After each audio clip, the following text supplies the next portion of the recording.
Today's story is absolutely incredible, especially due to the fact that we here at the Mr. Dyrus YouTube channel all personally know these kids and their parents. And this incident took place no more than 4 days ago. And yes, you heard that correct. This incident occurred this past Saturday, October the 12th, 2024. And all the kids and their parents are still very much shaken up and petrified over what had happened and whether it will happen again. So for the sake of privacy and respect for those involved, we will be using pseudonames during the course of telling this story. But for the rest, everything is told exactly as the kids experienced the incident. If you still think Ouija boards are a bunch of BS and people manipulate them to create hope and get attention, as we all did too, this story proves that these things are better left to those who really have a craving to have their lives drastically upended. Stay to the end to hear about the physical injuries these kids sustained. But just before we get stuck into the mind-boggling events that transpired on that quiet Saturday evening, please allow me to just quickly give a shout out to the sponsor of this video. This technology has been packaged and made available to us, the general public, by Dr. Stephen G. Erickson. It is something that super successful people have been using for years. But now, the cat is out of the bag. Dr. Erickson's amazing technology has already helped hordes of people realize their dreams. And if we look at the findings from studies done by, amongst others, NASA and Stanford University, this is no gimmick. So do yourself a huge favor and check it out for yourself. We have included a link for you to follow in the description below. Right, with that said, let's get into it. It was a lazy Saturday afternoon on October the 12th, 2024. One of those perfect days when everything felt just a little too still, too quiet, as if the world itself was holding its breath. The air was heavy with the scent of burning firewood, grilling meat, and chlorine wafting from the pool. In the backyard, the parents were clustered around the fire pit under the shade of a number of huge trees, swapping stories, sipping drinks, and enjoying the relaxing vibes that come with spending a Saturday afternoon with friends around a fire. Laughter floated up now and then, carried on the light breeze that offered some respite from the heat of the afternoon. To them, it was an ordinary weekend, nothing more than a casual get-together with friends. Inside the house, however, a different scene was unfolding. 4 teenagers, Ethan, Liam, Sarah, and Mia, all in their penultimate year at school, had taken over the living room, sprawled across the couches and floor. The house belonged to Sarah's parents, but felt like home to all of them as they have been spending time there often for many years now. They were surrounded by the debris of their afternoon, bags of chips, half-empty cans of soda, and video game controllers left forgotten on the coffee table. The TV was still on, casting a soft glow over the room, though no one was paying attention to the action on the screen anymore. Ethan and Liam, best friends since grade school, were locked in a playful argument about the latest school gossip, their voices rising and falling in lazy waves. Mia, sitting cross-legged on the floor, absent-mindedly scrolled through her phone, chiming in only when necessary. Sarah, perched on the edge of the couch, had been unusually quiet, her mind somewhere else. The energy in the room had shifted, from casual to restless, a shared sense of boredom creeping in as the afternoon wore on. Eventually, the conversation lulled into a kind of silence that comes when everyone is waiting for someone to suggest something more interesting to do. Mia looked up from her phone, frowning slightly as she noticed Sarah's faraway expression. "What are you thinking about?" she asked, breaking the silence. Sarah blinked as if suddenly pulled back into the present. She glanced around at the others, a small smile tugging at her lips. She had been thinking about something for a while now, ever since she found it in the garage the previous weekend. But until this moment, she hadn't mentioned it. Now, though, it seemed like the perfect time. The house was quiet, the parents were outside, and they had nothing better to do. "I found a Ouija board in the garage last week," Sarah said, her voice casual but with a hint of mischief. "Maybe we should try it out." The reaction was immediate. Ethan rolled his eyes and let out a scoffing laugh, shaking his head. He isn't one for ghost stories or anything remotely supernatural. To him, the idea of a Ouija board has always been nothing more than utterly ridiculous. Some outdated party trick meant to spook gullible kids. "That's a waste of time," he muttered, leaning back against the couch. "It's all fake, you know. There's no such thing as ghosts or spirits." Liam, on the other hand, saw an opportunity for fun. He wasn't exactly a believer, but he has an extremely mischievous side to him and simply loves messing with people. And the idea of spooking his friends was, as could be expected, too good to pass up. "Oh, come on, Ethan, let's give it a shot. What's the worst that could happen? Maybe we'll summon a ghost to haunt Sarah's room forever. Mia, however, wasn't laughing. Unlike the others, she didn't think it was a joke. Even though she wasn't sure if she believed in spirits, she knew enough to be cautious. Her grandmother had always warned her about playing with things you didn't understand, and that warning echoed in her mind at that moment. It's just a board game, Mia. Nothing's going to happen. Sarah shrugged, her smile growing wider. She stood up and headed for the kitchen that has a door that leads directly into the garage, clearly undeterred by the protests. The others exchanged looks. Ethan sighed dramatically, though there was a glint of interest in his eyes now. Despite his skepticism, he wasn't about to be the only one left out if the others decided to go through with it. Liam, meanwhile, was already on board, more eager than ever to see where this would go. Mia, still unconvinced, shifted uncomfortably, feeling a growing sense of unease but unable to stop what was already in motion. Outside, the sun was beginning its slow descent, casting long shadows across the yard. The parents' laughter drifted through the open windows, becoming ever more boisterous as the effects of an afternoon socializing with alcoholic beverages started to impose its effects. They were completely unaware of the quiet shift happening inside. It was as if the world outside was still bright and safe, but inside, a different kind of energy was taking hold. When Sarah returned, a Ouija board in hand, the atmosphere in the room had changed completely. It felt heavier, more intense, as though the air itself was charged with something none of them could quite put into words. The old, worn board looked almost unassuming at first glance, with faded letters and numbers and a weathered wooden planchette, but as Sarah placed it on the coffee table, it seemed to hold a weight all its own. The four of them promptly gathered around it, unsure but curious, the earlier laughter and joking replaced by a quiet tension. Ethan sat closest to the board, his expression skeptical, but not as dismissive as before. Liam took his place beside him, eyes gleaming with anticipation. Mia sat down slowly, still uneasy but unwilling to be the odd one out. Sarah, the one who had started this whole thing, took her seat last, looking more excited than nervous. Outside, the parents continued to talk and laugh, blissfully unaware of what was about to unfold. With the Ouija board now before them, the mood in the room was a mix of nerves and curiosity. Sarah took charge, explaining the rules as she understood them. She had done some digging on the internet since she first discovered it.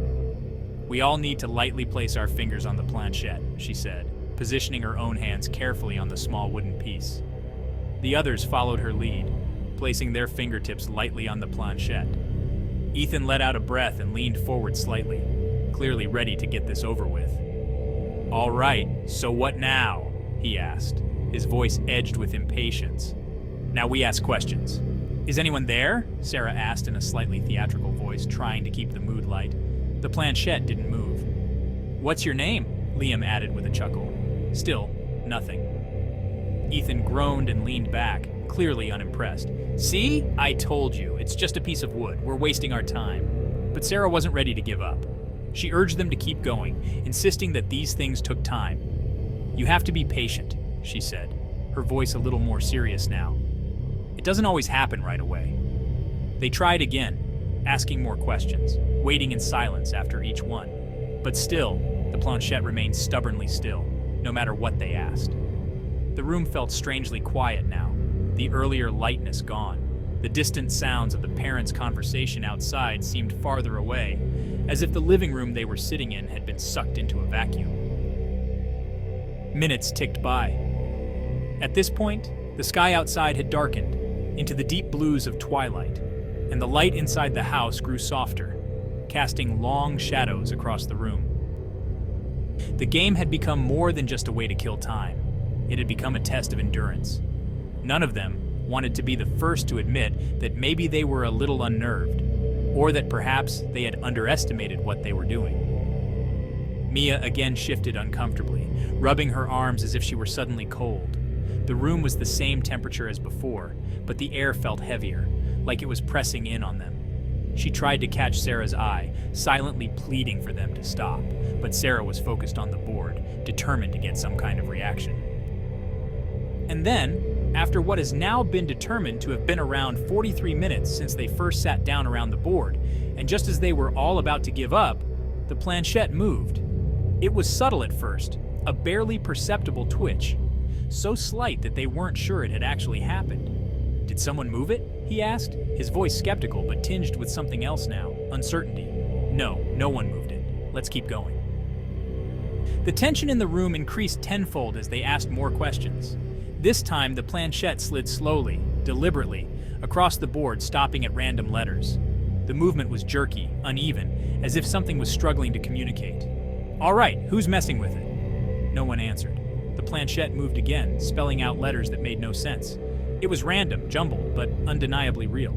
The earlier sense of excitement had evaporated, replaced by something darker, something none of them wanted to acknowledge. I don't like this. We should stop. Mia, her face pale, pulled her hands away from the board.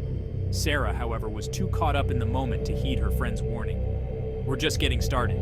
It's starting to work. And then, it happened. Mia was the first to hear it, the faint whispering. It was so quiet at first that she thought she'd imagined it, a trick of her mind. But as the seconds dragged on, the whispers grew louder, more distinct. It wasn't any language she could understand, it was just a low, garbled murmur, as if someone, or something, was speaking from far away, just out of earshot. She glanced at the others, her heart racing. Ethan and Liam were still focused on the board, their expressions somewhat bemused. Sarah was still asking questions, her voice strained with concentration. What do you want? The planchette moved again, but this time significantly quicker. It darted from letter to letter, spelling out something incomprehensible. Mia clutched her arms tighter around herself, her pulse thudding in her ears. The whispers had grown louder now, more insistent, as if whatever was speaking was just on the other side of the room. She looked around nervously, scanning the darkened corners of the living room, half expecting to see something lurking in the shadows. Do you guys not hear that? Then, suddenly, she saw it, or thought she saw it. A figure, just for a split second, moving in the far corner of the room. It was dark, barely distinguishable from the shadows, but it was there, moving with unnatural speed. Mia gasped, pulling back from the board, her eyes wide with fear. Did you see that? The others looked at her, confused, but she wasn't imagining it. There was something in the room with them, something they had invited in. Then in an instant, the atmosphere in the room shifted. It was as if a switch had been flipped. The planchette shot across the board violently, flying off the edge and clattering onto the floor. The room went ice cold, so cold that it felt like it was burning their skin. The lights flickered once, twice, and then went out, plunging them into darkness. They all panicked, scrambling to move, but they couldn't. Something was holding them down. An unseen force had wrapped itself around their bodies, pinning them to the floor. No matter how hard they struggled, they couldn't move. It was as though invisible hands were pressing down on their chests, their arms, their legs, rendering them completely helpless. Please stop! Please! Mia was crying, begging for it to stop, her voice barely audible through her sobs. Ethan was cursing, trying to shout for help, but his voice was strangled, as though something had its grip around his throat. Liam, usually so quick to make light of things, was gasping for breath, his eyes wide with terror. Sarah was silent, her face contorted in pain, as though something was squeezing the life out of her. She tried to reach for the others, but her arms wouldn't budge, locked in place by whatever was holding them all down. The room was alive with chaos now. Objects flew off shelves, crashing against the walls. The coffee table overturned with a deafening thud, scattering the Ouija board across the floor. A mirror shattered, sending shards of glass flying across the room like deadly confetti. It felt as though the entire house was being torn apart by something unseen, something furious and malevolent. In the midst of the chaos, they felt it, the physical pain. It wasn't just the weight of the invisible force. It was as though something was clawing at them, scratching, tearing at their insides. Ethan gasped as he felt sharp pain in his side, as if something had ripped through his liver. Mia screamed as she felt her guts getting twisted. The source of the injury invisible, but all too real. They could hear each other's screams, but there was nothing they could do to help one another.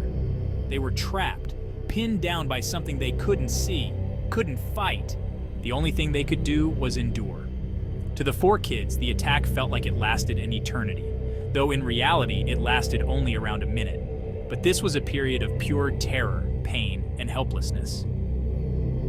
And then, just as suddenly as it had started, it stopped. The weight lifted, the force dissipated, and the room fell eerily silent. At that very moment, the parents came rushing into the room, almost running the door off its hinges.